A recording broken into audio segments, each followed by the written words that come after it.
like there was a really good turnout, and I wish I could be there with you. So let me introduce myself. So I'm Teresa Wilhelmsen. I am the Utah State Engineer and Director of the Division of Water Rights. We do have some staff online with me as well that I'd like to just quickly introduce. We have Blake Bingham, who is a Deputy State Engineer, and also Eric Jones, who is an Assistant State Engineer and also our Division's Hearing Officer. So they would have come up there with me, but we're stuck down here in Salt Lake. So, and in the room, you folks all know Will Atkin. He is our regional engineer, and he's there at the table. And he also has his incredible staff with him as well. There's Skylar and Ted and Shelly that are helping to run the meeting there in the room. And we really appreciate them for doing that. So let me just talk about a little bit what we're here for, and then I will turn the time over to Will. He's got a presentation that he's going to share with us. But let me talk about just a couple housekeeping items. So we are recording this meeting, so everyone should be aware that we are recording it, and it will be, a link will be attached to our website if you want to refer to it at a later time. There is a sign-up sheet that is in the room. The best way for us to keep you informed of this process is if we have your contact information. So if you're in the room, make sure that you sign up on that sign-up sheet. If you're online and want us to send you the information of additional meetings, you can either put it in the chat, just put your name and address, but be aware it will go public, or you can email it to waterrights@utah.gov. So that's waterrights@utah.gov, and we will add you to the mailing list. So either way that you want to do that, if you're joining us online, we just want to make sure that folks have the follow-up if needed. So how we're also going to handle questions here for this online. Will is going to look at the questions or handle the questions that are in the room, and we will do our best to address those, whether I'm online or Will's in the room. If you have a question and you're online, just raise your hand and then we'll call on you. We can see that you have a question, and then we'll have you unmute to ask your question, but make sure you raise your hand just to try. I know sometimes these hybrid meetings, they drive me a little nuts, and so hopefully we can at least make sure everybody's getting the information that they need. So with that, I am going to turn the time over to Will. And again, I truly thank everyone that's attending, and Will is going to present some information that we have for all of you.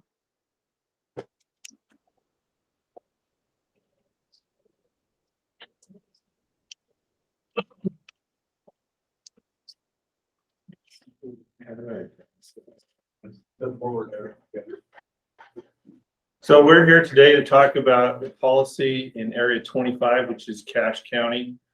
We'll talk about the governor's proclamation. First, we'll talk about current policy within the Area 25, then the governor's proclamation and the proposed policy changes, next steps, and then we'll get to questions and comments. Currently, this is the information on our website, waterrights.utah.gov. Some general policy provisions. No filings are approved in canyon areas above fully appropriated springs and streams. Changes to surface, from surface to groundwater sources. Anyway, our policy covers these areas. Fixed time and temporary applications, etc., are considered on their individual merits, with an emphasis on their potential to interfere with existing water rights. Our charge is to assist the public in putting water to beneficial use while at the same time protecting existing water rights. That's our charge. We have an interim Cache Valley groundwater management plan that was adopted in September of 1999. It was the culmination of several years of hard work and a USGS study, and has been in effect since 1999. Under that management plan, Cache Valley has been open to new appropriations for single-family domestic purposes, limited to one family up to a 1/4 acre of irrigation and stock watering of 10 head of livestock. Those applications may not be approved if water can be supplied by a public water system or if the land is in a subdivision. It goes on, applications larger than a single family domestic will be considered if the applicant can show A, that prior rights will not be impaired, or B, impacts will be mitigated.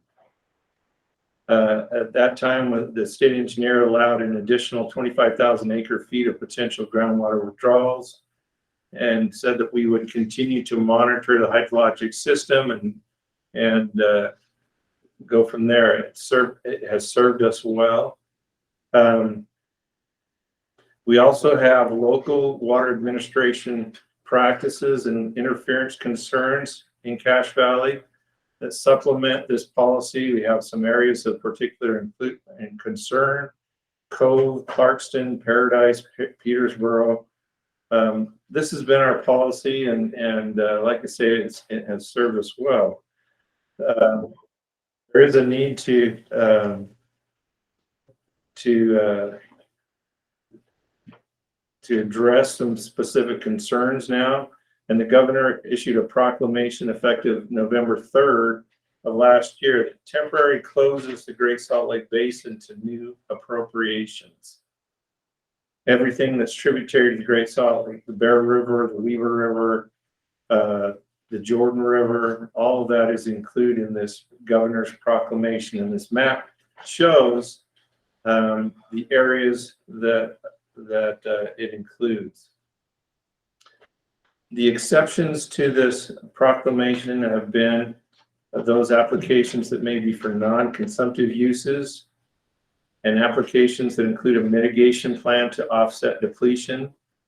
It also exempted applications for small amounts of waters as defined in the code, generally single-family domestics, as we've already identified. So the state engineer is proposing, and certainly is open to comments and input, is proposing the following modification to the existing policy for Cache County Area 25. That the area will be closed to new consumptive appropriations of any size, including small domestics, that fail to include a mitigation plan that offset depletions. As I said, this is a proposal, and we're here to hear your comments. So the next steps is that we will receive and evaluate public comment and refine the policy if needed. And then there will be an adoption of the policy that and an effective date of that. So I'll leave this slide up, but you can send your written comments to the Division of Water Rights. Again, this is going to be on our website so that you can send your comments either by mail or however you can email waterrights@utah.gov. Send in your comments. So Will, can I jump in real quick? Please do. So for the folks that are in the room and online, what Will explained is the current policy that we have, and moving forward, the modifications that we are considering to the appropriation policy. And the purpose of this meeting is to bring this information to the folks that are in this area and ask for your feedback and questions, because we definitely want to hear what concerns you have, what issues you're seeing. You know, obviously you can send in the written comments later, but we wanted to talk to this group and have that open dialogue today to address any of the specific questions. And, you know, a lot of this is being generated just as the state continues to grow, and the more and more that we are hearing, there are localized issues that there may not be sufficient water. And as appropriations continue, that just more and more issues or more and more impairment is occurring. And that's really what we want to hear from the local folks, from all of you, as to those of you that are in the area, what you're seeing and what you want us to be aware of. So appreciate what Will has shared. And any questions? Go ahead, David. Why do you, David Erickson with Cache County. it looks to me like your proposal for Cache County exceeds the governor's proclamation. That's May correct. I ask why? You want to take that one, Teresa? Sure. So let me make sure I heard the question. So the governor's proclamation did leave the small domestics open. And what we would be proposing is closing those areas. And why? Is that right? Yes. Okay.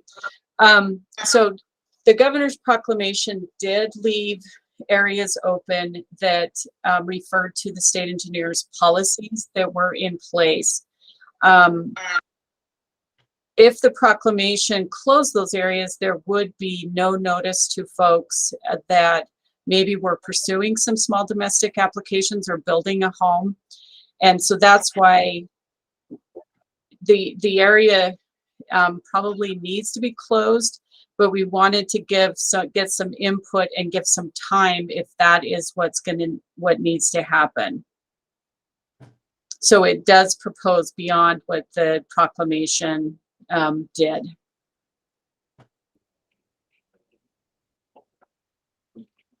Okay, Brent Parker. That didn't answer anything. No. That didn't answer a thing. But say that again or something and give us something concrete, please.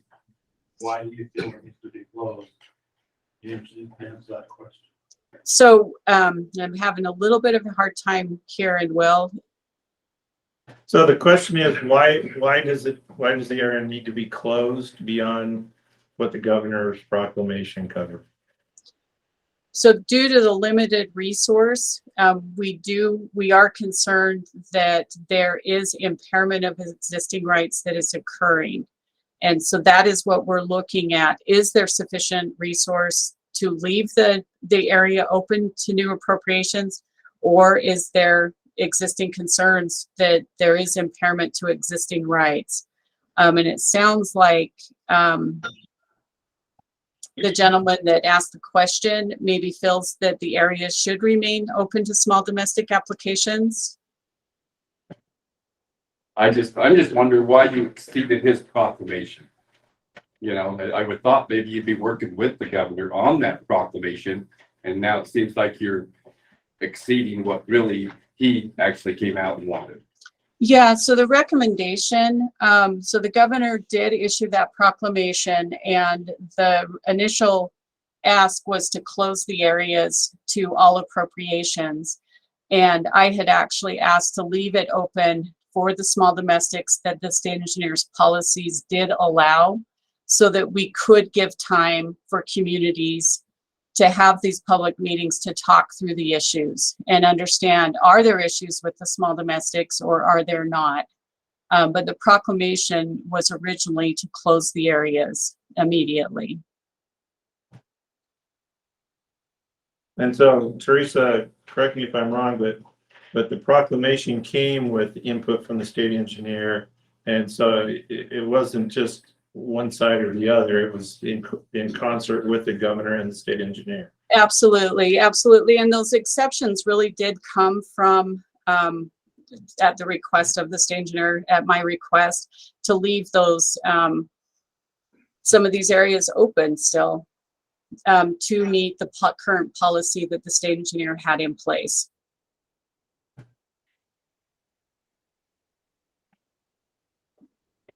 I think Brent was next. Go ahead, Brent. Teresa, is it Teresa?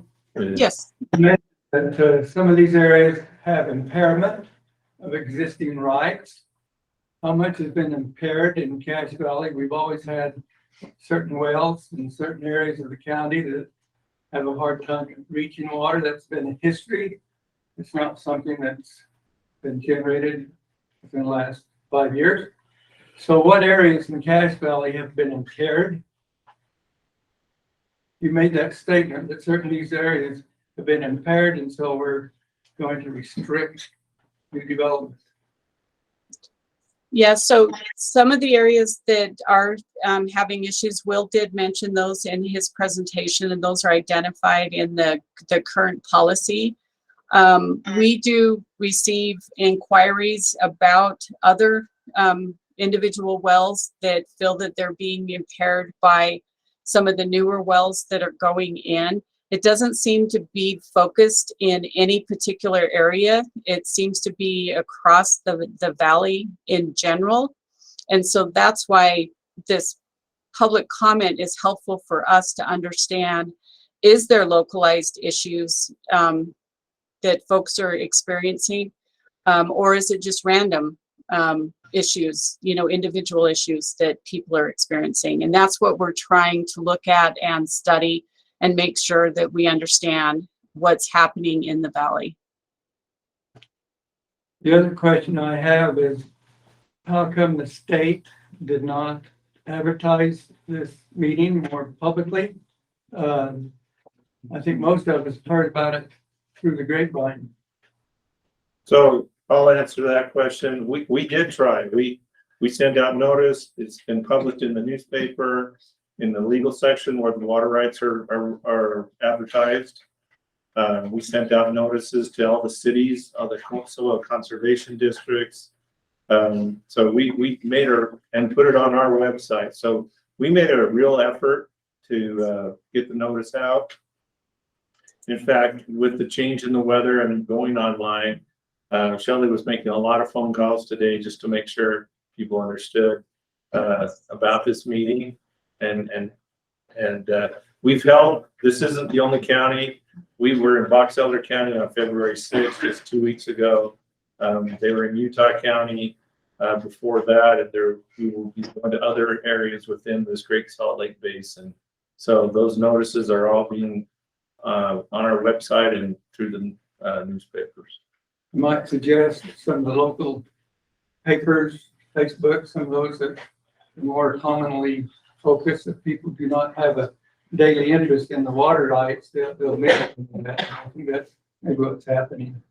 But we also reached out to Dash County, the cities, your legislators. So we sent out notices and invites. Nate, did you have a comment or a question? Yeah, earlier you referred to the 25,000 acre feet in the interim plan that was supposed to be available on a yearly basis. Do you know how many thousand of that has been appropriated or filed on since that policy came out? I don't have a good number for that right now. That would be my big question, is if half of that or a third of that is available, I would think that we would want to do a little more studies. If we thought that was available, then why did it just disappear? Okay. And I'll send in some more formal comments, but I just wondered if you had that number, how much of that's been appropriated. Thank you. Nolan Gunnell. So my question was directed with what Nate just asked about the 25,000, but then also in your statement about making sure the water rights are used, but also protecting those rights that are in there. That seems to be conflicting with what the governor has said right now as we're talking about the water rights that are here in Cache Valley or the abundance of water, and yet where it goes. And if we're all of a sudden shutting the door and not looking at that 25,000 or what's going on, I'm wondering if this area is being penalized greater than any other areas for what's going on and how fast and restrictive this is going. And maybe I'll try to address that if I can remember all of your question. Most of the state is already closed to new appropriation. And so what we're really talking about here, I want to emphasize this policy change is about appropriation, new water rights. This doesn't affect change applications. on changes on existing water rights. And so the policy since September 1999 is just left it open basically for single family domestics that are not in a subdivision. So one per existing parcel of land is a possibility. And so this policy change just takes that and makes it so you'd have to now just file a change application for any new development. Okay. And so that's the difference between the policy that it exists as of now and what this proposal would be. So let me drill that further. So it has been one water right for a piece of ground if they wanted to build or whatever. Basically, you're saying that stops unless you can bring the water right in from somewhere else, right? Correct. So you talked about groundwater use versus surface water and vice versa, and then exchanging inside of there. Has that been opened, or are we restricting that as well? For instance, somebody who has irrigation water, right, can they change that for a groundwater right, or we're stopping that, or that's really never been out there? I just need more emphasis on that. Two, for me as a landowner, and one, for me as a county councilman, as we help the citizens of the county understand the impact of this, which seems huge and devastating. Well, the change application could be from surface water to groundwater. And so, you know, shares in an irrigation company, if an irrigation company is willing to work with that, some companies are, some companies aren't. Okay. So those are historic water rights that could be part of a change application. Individual water rights also could be. And so it's just, this policy proposal is just the appropriation of new water rights is all it's going to affect. So we have just a couple questions online. Can we take those? Is now a good time to take that? I don't want to cut off that gentleman that was asking those questions, the city councilman. So, Go ahead. so the first question, and I hope, so let's go to Lance Anderson. He has raised his hand. So Lance, if you want to unmute and ask your question. Yeah, I got two questions to follow up with what Nate said. It'd be nice to know how much of that 25,000 acre feet is withdrawn, but it'd also be nice, does that include the single family resident? How many applications has been since that 1999? That would be, nice to know as far as that application goes. And then the second question would be, with this policy, is there push from water rights or legislature to help facilitate more, and Will kind of talked about the ability to change shares in irrigation companies, because that would help. And, there's still several companies in the valley that will not do that, which is, not going in the direction that we would like to see for development. But that would be the second question. Is there anything to help facilitate that? Okay, good. Two good questions, and maybe I'll try and take those, Will. So the answer to the first question, I think that's a great suggestion on that 2,500. And I know in a couple of the other areas that we have of the state, we actually have that posted with a running tally on our website. I think that might be a good thing for us to look at doing, so that we can just make that very transparent for folks to be able to see that. So we'll definitely take a look at that. It's a great feedback for us on that one. The other question, it is all water rights. It's a willing buyer, willing seller. Change applications do happen across the state. In fact, that's the majority of the state, and how folks or new projects are done is in acquiring an existing right and filing a change application. And that happens up in Cache Valley too, as well, for the larger projects. As far as facilitating, the companies, it is their water rights. They have their bylaws that would be respected. If a company has any questions of what that means, we would be happy to meet with those companies and help them kind of understand maybe how other companies across the state are handling those change application based on shares of stock. There are particular sections of code that apply to changes based on shares of stock. So nothing in the works there, Lance, but we're happy to work with those companies or anyone. And I think I got all the online questions. Did I catch them all here? Looks like we've got another hand raised. Monica Gowans. Yes. Okay, I'm not the technical, I'm just a resident, but I have quite a couple of different questions. How come, if we're so concerned about Great Salt Lake diminishing, how come they have not done like the first line of having people do, I lived in Las Vegas and you had Lake Mead, and they would have like zero landscaping or different things like that, and they gave them benefits for doing that. Why aren't they going that approach instead of just taking water from Cache Valley, that's an agriculture major producer? I have fields all around me. And, you know, maybe people do want to develop down the road that we're being penalized. They say it's temporary, but it's really hard to remove something once it's made a law. Thanks, Monica, for your question.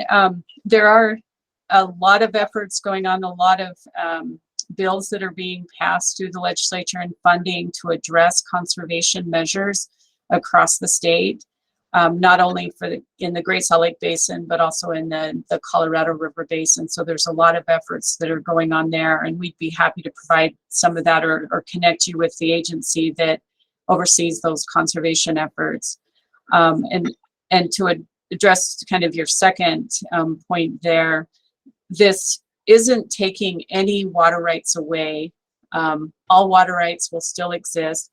All it is looking at doing is, as Will explained, adjust that small domestic, the element of small domestic applications that are not in a subdivision, that someone can apply for just that small amount of water. That's all this would be looking at. Okay, well, I just recently I've been working on trails for Cache Valley, and I went to a canal meeting, and they're talking about whatever the small amount is, that it will raise water, cost of water and everything exponentially. So when we're saying small, can you give like figures? And one more thing, at least they told us at the canal meeting, is the places they advertised was in the free newspaper, not in the Herald Journal where you have to pay for. So can we next time, because they told us there's 3 different public hearings, can we advertise more, maybe front page or in the Herald Journal, or do something where it's out in public's eye more? So the small domestic is just a single family home. It's just one home, 1/4 acre of outside watering and 10 livestock. So it's just a small domestic. And Will, I don't know if you want to address that advertising question. I know we already had that question, but do you want to repeat your answer? So we advertised this in the Herald Journal in the legal section. We posted it on our website, and we sent notices to Cache County and every city in Cache County. We sent notices to the soil conservation districts, the legislators that represent this area, both state and federal and congressional legislators. And so that's how we advertise for this meeting. As far as the volume of water for single family domestic, that's somewhere between 1.48 and 1.73 acre feet annually is the limit of those small domestic filings. So what would be the increase? What would be the increase? Like, tell me what water right cost would be now, and then putting the restriction on how much would the water rights be. A math example of if it costs this much for water in 2023, and then once we implement this, how much will water cost next year or whenever this gets implemented? So again, it's just for new appropriations, and so existing water rights, this isn't going to add any cost to any existing water rights. If you need to buy a water right, there's a free market. You could find a water right. Some people advertise them. I don't know what that cost would be.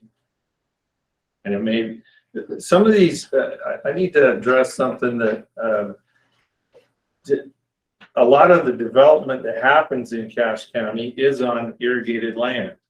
And so if you build a house on, say, a half an acre of land in the county that isn't supplied by a public water supplier, the rooftop, the driveway, what you're not going to irrigate usually is equal to the amount of water that you need for the house and the yard. And so in many instances, if you've got a share in an irrigation company or a private water right, it's really a wash as far as the amount of water that you need. Will, but wouldn't you have to go through the process of getting those shares changed? Yes. And that would require the irrigation company to cooperate with you. They have to do it on their part, correct? That's right. I haven't heard, but we don't have to cooperate. No. Right. What I'm saying is an irrigation company is our shareholders. We're not gonna, how do I put this? We've got to keep our company whole too. You see what I'm saying? Right. So when we talk about ag water and irrigation shares, I mean, an irrigation company they got to keep their shareholders whole too. That's got to be taken into consideration too. That's a good comment, and I own a share in an irrigation company, and my irrigation company has created a bylaw to address how to deal with this because they want to take care of their shareholders, including those that want to build a house on their irrigated land. Yes. And so some companies have already addressed this and been a little proactive on this. And some have been proactive and said, no, we don't want to deal with the red tape. So, good point. So we have another question online raised, a hand raised. Can we go to online or is there a question in the room? Go ahead, go online. Okay, so Lance, you have your hand up again. Yeah, so a question to follow up with Will's presentation and the governor's policy. It really, does the groundwater management plan actually be replaced at all? Or just the one statement in the groundwater management plan that has to deal with single family? And does that include the potential for the additional 25,000 acre development up to 50,000 acre feet? Well, that's a good question. So I think you're right that the main difference is the single family domestic. The existing groundwater management plan already talks about mitigation and covers some larger uses and how to deal with it.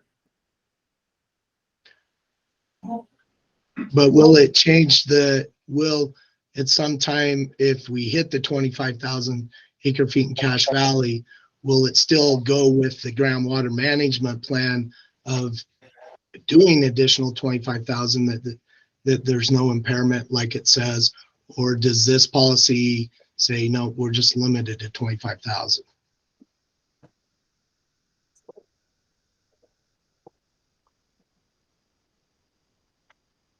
That's a good question. I don't think, first of all, I don't think we're close to the 25,000, but I need to get those numbers and make them more readily available.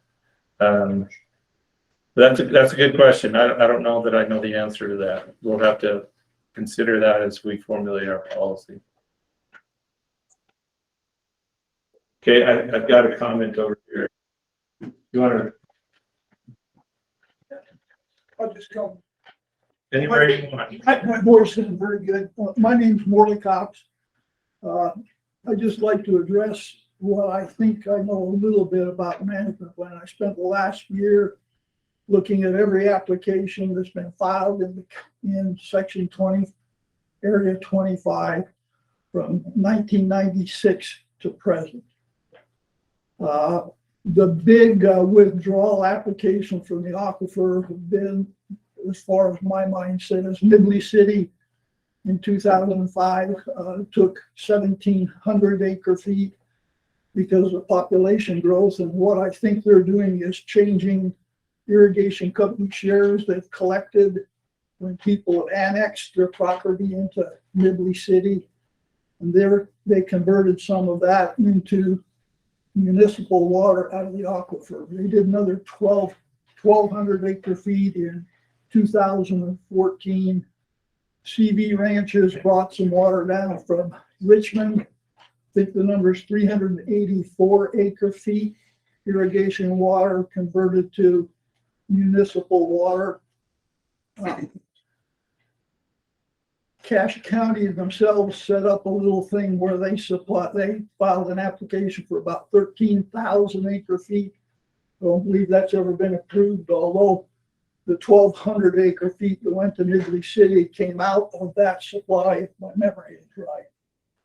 So I tried to take the big applications that I could see and then take the total number of applications from 99 to today, because that's a number you can get by just going in and researching to see what was the application number that was present when the management plan was created, and say from there and today we've got a couple thousand. So my estimate of what's actually been withdrawn, not counting applications that may have been filed and haven't been approved, the county being the big one, because they tried to set up so that the various cities all through the valley, I think they had 19 wells associated with it, could draw water from that. And that's been done, I think, at least once. But my estimate is that we've used somewhere in the neighborhood of 7,000 acre feet out of the 25. But what everybody maybe has to keep in mind is the cities each have to have a 50-year management plan for how much water they're going to have or need for population growth. And a lot of that is probably going to come from irrigation water eventually being converted into municipal water. And when that happens, the only place they can get it for population growth is out of the aquifer, by converting the irrigation water into municipal water. So that's kind of my perspective that I got from going through the entire database from basically 96 to present, and to help my mind get geared into what's happening. Thank you. Thanks for that comment. We do have another question online, Will, that I'll turn to Trevor Nelson. Hi, my name's Trevor Nelson. I'm the general manager of the Bear River Canal Company.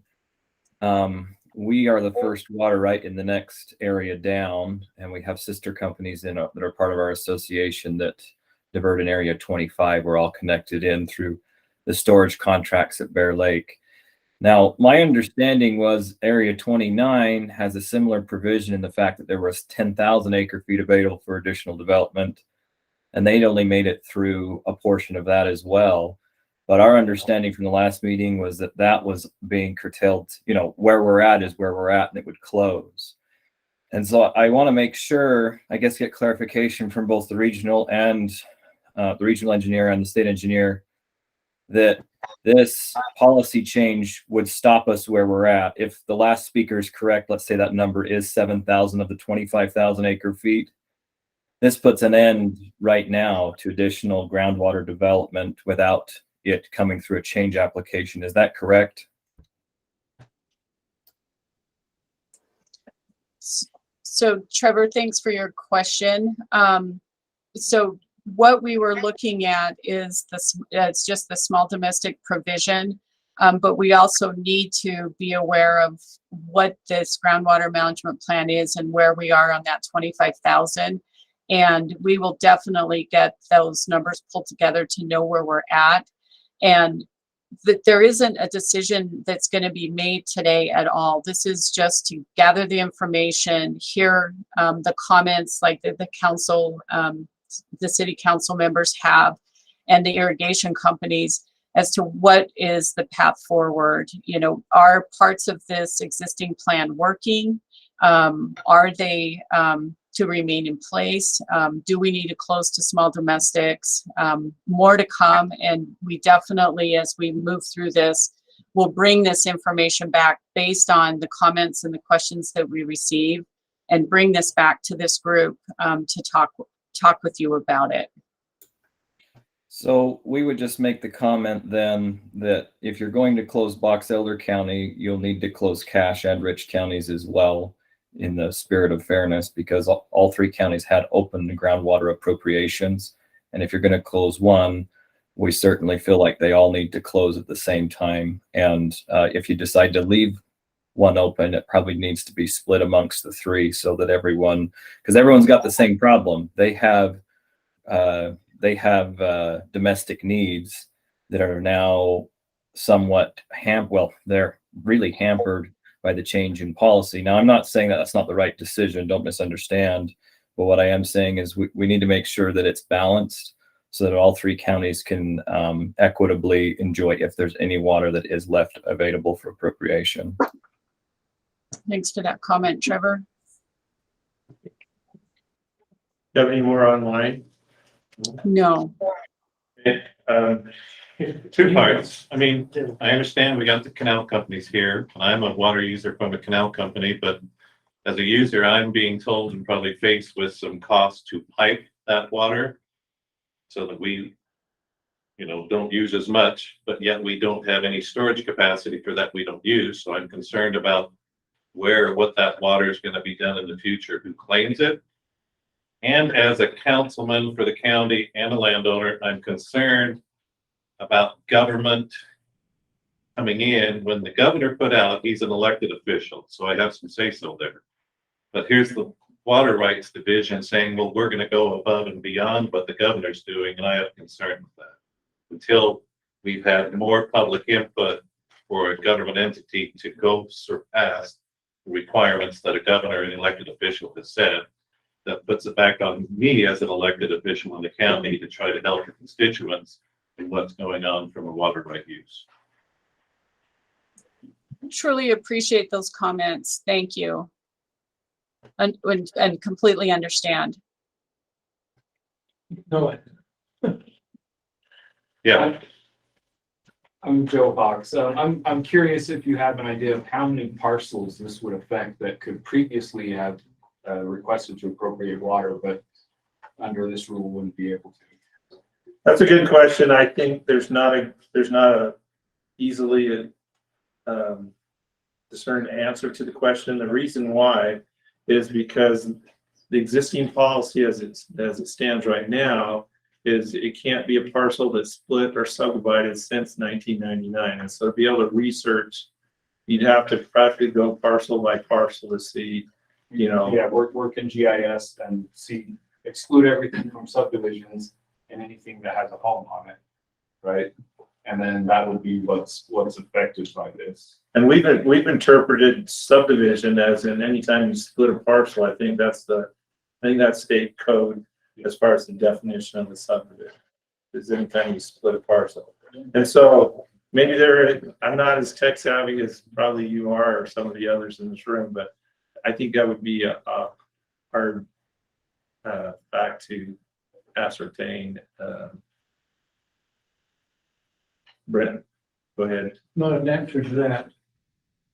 Question I have is the evaporation out of open canals is huge compared to the single family dwelling that we're talking about. Why doesn't the water division concentrate on piping, getting the Bear River pipe, getting Little Bear River pipe and the other canal companies? They'll save so much more water and what we're going to try to do by curtailing single-family development. It's a huge difference Thank you. through seepage and evaporation. I'd like this Teresa to answer that if she would. Sure. So there's definitely no doubt that a lot of loss from evaporation happens from open canals. And I think that the legislature is looking at growing or enhancing the ag optimization through the Department of Ag. And I think there is a bill going through the legislature this year to provide some additional funding for that. You know, the seepage losses from canals, a lot of times that does provide a return flow to other users. So you don't see as much of a savings, but if you might see some impacts to local wells when you line a canal, because that water isn't seeping into the shallow groundwater. So I think you have to balance that, but there is a lot of effort and a lot of discussions, at least that I'm hearing, in trying to do some additional ag optimization projects. So I think you're going to see more of that happening around the state. Why is the water division not concentrating on that rather than hammering the single-family development? So our purview is with water rights. Is there water available to appropriate? Is there not? Are change applications more appropriate? And so that is our purview and our mandate to look at what is the resource that's available to appropriate.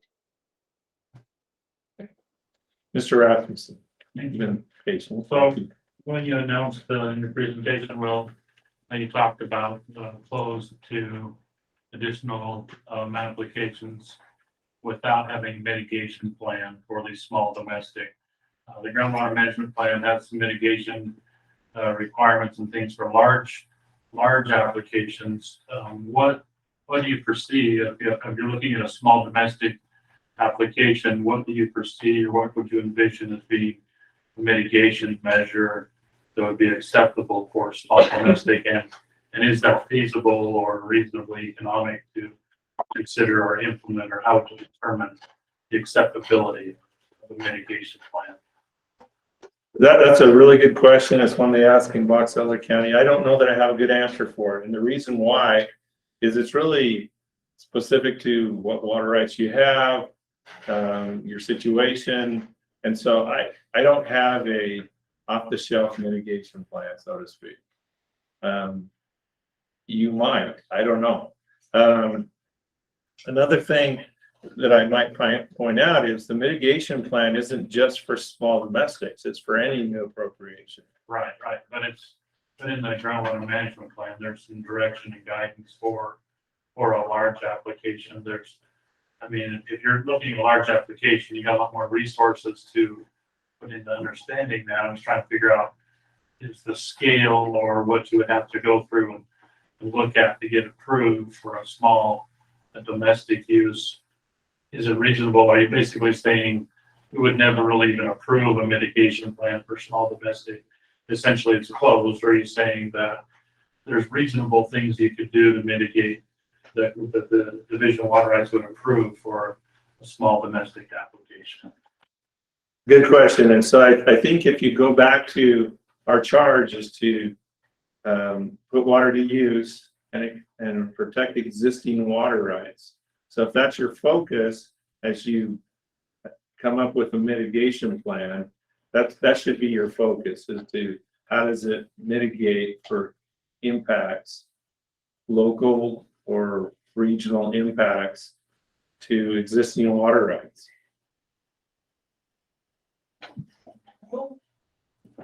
Mr. Cox, you have a question or a comment? Can I respond to his comment on the mitigation plan for small single-family dwelling? Go ahead. Well, I just filed an application for the Richmond area for a client. And what I did, because for a single-family dwelling, most of the water returns to the aquifer. And I only have irrigation water. If I took my irrigation water and converted it into single-family dwelling, I would be taking water that could have been used for irrigation purposes and converted it into non-diminished water. So what I did was I took enough irrigation water to take the depletion amount that the family actually depletes, which is 0.09 acre feet. And then I asked for a small amount of water, 0.27 acre feet. So essentially I took 0.18 acre feet of irrigation water and then asked for 0.27 of non-consumable water, which the proclamation allows to appropriate non-depletable water, and I added that to the irrigation water, so I wasn't just giving away total irrigation water to do it in order to be compatible with what the governor said, but also to economically convert irrigation water into a single-family dwelling. So there are things, depending upon what your water rights are that you're dealing with, where you can do those kind of things if you recognize that most of the single-family dwelling out in the county is non-depletable water. Because of the conditions in the septic system. Was there, right here, Mr. Roach? I got a question and maybe know the answer. Oh, Is this I'm sorry, Chambers? Chambers, sorry. Okay. Only dinner. I got a question and Mayor Lance, is this gonna put a bigger target on ag water for mitigation rights for It could potentially. I mean, that's a scary thing. You know, The cost of that water just went up.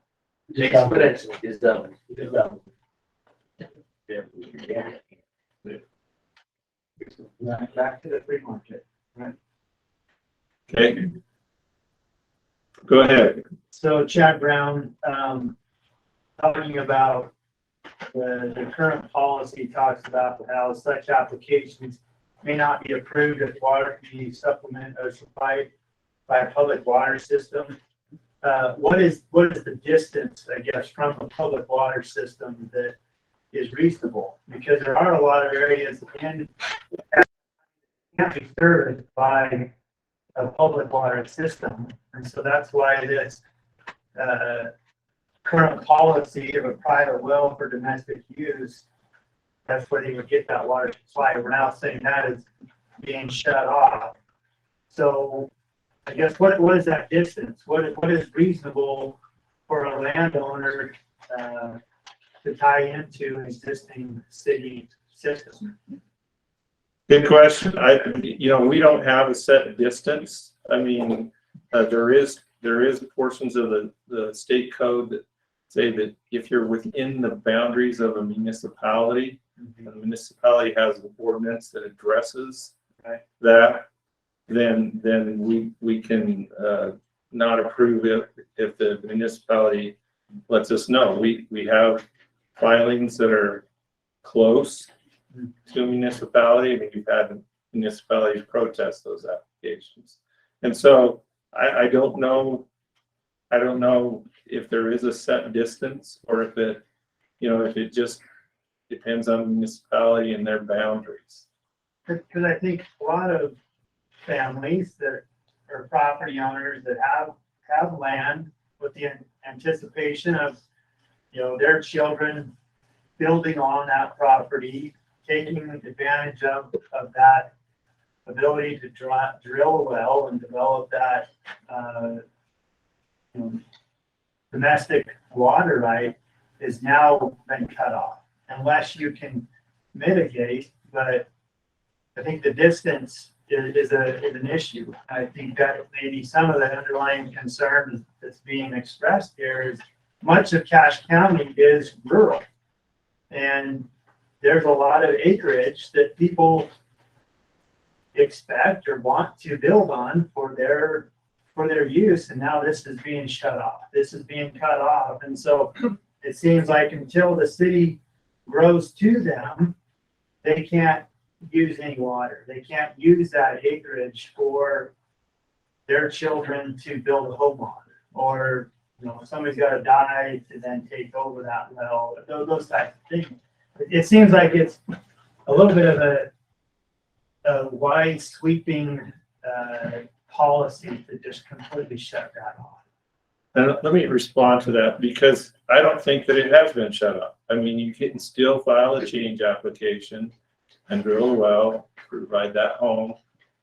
But there are areas that are above existing irrigation systems that do not have water associated to that land. And they're dry farms. There are areas that, as that irrigation system was developed, I understand what you're saying. If you're within those systems, you can move the water around, you can do the change application.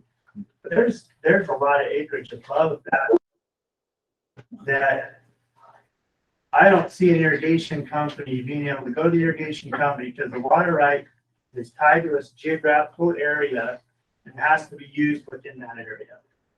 So how do you move it out of the service area to an area above that? And so, I mean, under the current policy, that's the same issue.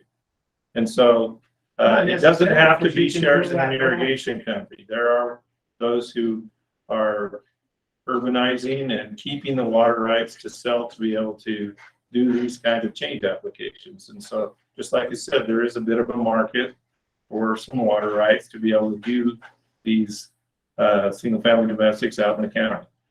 I'll use Mount Sterling as a specific example. That's pretty much a dry farm area that has parcels that would have, under the old policy, pre-1999, that would allow them to drill a well to develop that. And that is now no longer the case. Right. But they could still develop the property if they were to purchase or otherwise acquire a water right sufficient for that change. I guess explain that a little bit Yeah, more. where did they purchase it from? If it's supposed to dry, where did it, I mean, my simple mind. So like I say, there are areas, I mean, that are irrigated lands that could be, that are coming out of production, whether you're building storage sheds or you're building parking lots or barns or corrals, whatever, that are now not going to be irrigated. Those water rights could be private water rights that they can sell to make those kind of developments happen. And it doesn't matter what it is. Well, I'm not going to say it doesn't matter.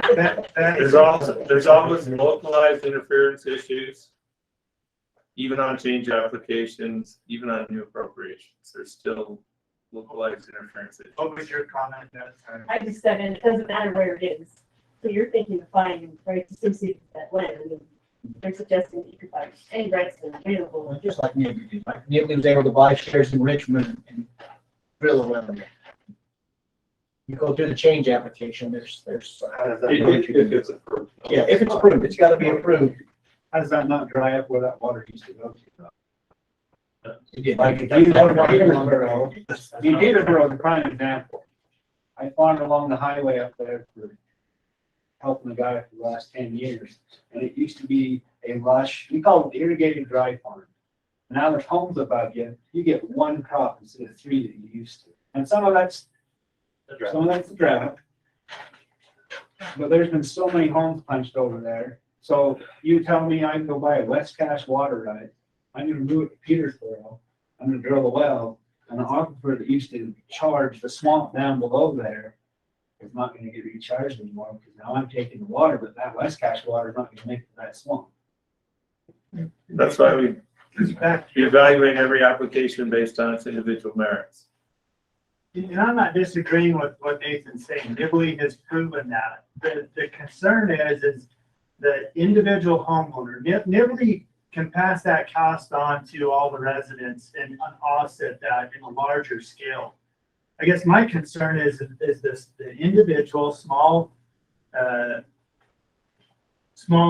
family. It seems to me like that's who is being impacted more than the communities who can take on these larger capital improvement projects to provide that water. Oh, well, we've had some discussion about, I think the question was asked, how many lots does this impact? I think a lot of us are kind of thinking in our minds that, you know, looking at this subdivision or development, you mentioned that you review a subdivision as any lot split, any boundary adjustment to a parcel, basically, or creating a new parcel. So, so from that, it would be very interesting to see how many parcels literally would be impacted by that. But the present policy, is it being enforced that you will not allow a new appropriation on like a development in the county where you've got 5 or 10 acres or whatever? Is that actually being enforced? So those new, you know, like Chad said, you've got a farm, you want your kids to come back, you divide it into 6 lots or whatever. Is it the current policy that those 6 homeowners now would have to do a change application? They couldn't file an appropriation for a new right for those 6 lots. Is that being enforced right now? Well, yeah, and so right now, when you file under the small domestics, there's actually a statement you sign that says this is not in a subdivision. We check that. We can go back on that application and look at the county records. Has this parcel existed since September 1st, 1999? And so there is a statement they sign, and we do check those. Okay. So the actual number of lots, probably not as large as what we might be thinking. Let me just give you a little bit of a background on the current policy. September 1999, we had, there was a rush of applications, I'm going to say in the early 90s, 92, 94, sometime in there, when Box Elder County was forming their water conservancy district. They filed applications or said they were going to file applications in Cache Valley to take water to Box Elder County. So there was a rush of applications. And so we put a moratorium on approvals at that time and funded a USGS study, the result of which was Technical Publication 108. And that was the basis. And so then prior to that, we had been getting, the state engineer's office had been getting protests, routine protests from Pacific Corp, Bear River Canal Company, and those Box Elder interests had protested applications, single family domestics. And so they negotiated to say, look, let's draw the line somewhere. And so they said subdivisions. And so that's how we got the policy that we have now, is the one that the study showed that there was water that could be appropriated. And number 2, Pacific Corp negotiated and said, we can handle one at a time. We don't want mass subdivisions based on what they viewed as their water rights, which they do have water rights to the outflow from this valley. Okay, Bear River. And so that's a little historical background there. Maybe I'm getting too long-winded here, Teresa. I've been here that long. Any other comments to this policy or any questions that we can field? You're gonna take comments for 60 to 90 days roughly? Yes, because we definitely, like, there was a comment earlier about having the time to take public comment, listen to the concerns, and that's important for us moving forward. You know, if we say 60 or 90 days, and then we will come back with another public meeting. So make sure that you get signed up so that we can notice you individually, as well as get the notice out more publicly. So. Yeah, we'd really love to hear from the cities and the county. You know, we'd love to hear your comments and input. And as councilmen too, council persons, you know, that are serving with the cities and counties, you know, what you are hearing in your constituents, that is very helpful for us to understand. Well, I just saw Cass County's general plan get blown up because irrigation land that's got water, that's what we were saying should be preserved for farmland. But this policy just said now that's where the homes will go because we can't do is what Chad Brown said, put a house up in the dryland area. So those are concerns that I'm sitting here seeing from a councilman and from a constituent side.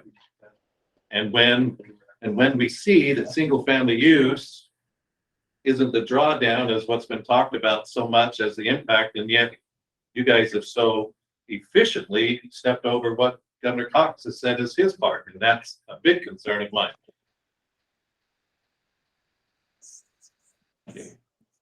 Truly appreciate those comments.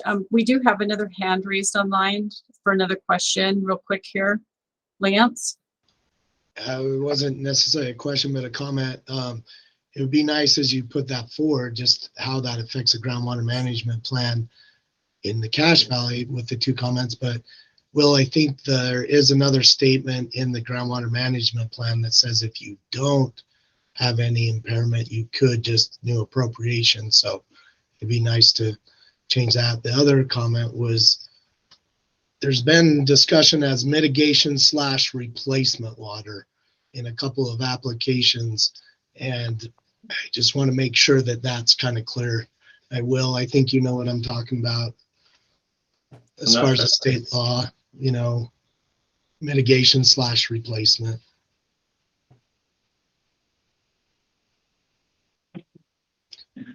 If they are the same, just going forward with this new policy, if that goes forward. I think that I think there's some of that wording in the state code about if you do interfere with an existing water right, you can replace the water. Is that what you're talking about, Lance? Yes. Okay.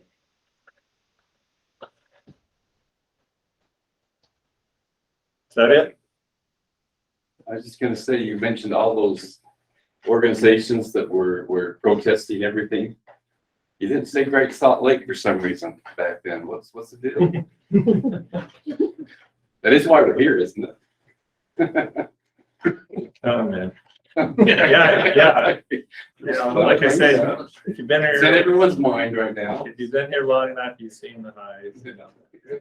Now we're seeing the lows. Any concluding thoughts, Teresa? Yeah, just really quickly, I do just really want to apologize for not being there in person again. And next time, I promise I will be there. But appreciate everybody coming out, and we truly do appreciate the comments. I can't tell you how much that we do, and hearing from you. And if you would give us follow-up written comments, that would be helpful. This has been recorded, so we do have the comments that you've made today, and it's very helpful. So 60 to 90 days, if you could plan to get us those comments, and then we will follow up once we've got those comments with another meeting and bring the information back to you to continue the discussions. So truly appreciate it. And for those of you that did drive out, please drive safely home. Hey, Teresa, I apologize for jumping in. I just noticed that the last slide is still shows Box Elder County instead of Cache County. So if you're going to address your comments, please reference Cache County rather than Box Elder County so we can get them in the right spot. It is my updated version. Yeah, right area. Yeah. Right area, wrong county. That's all right. But just so you know. Okay, thanks, Blake. With that, we'll conclude the meeting. Thank you. Thanks, Will. Thanks, Teresa. Thank you. Thank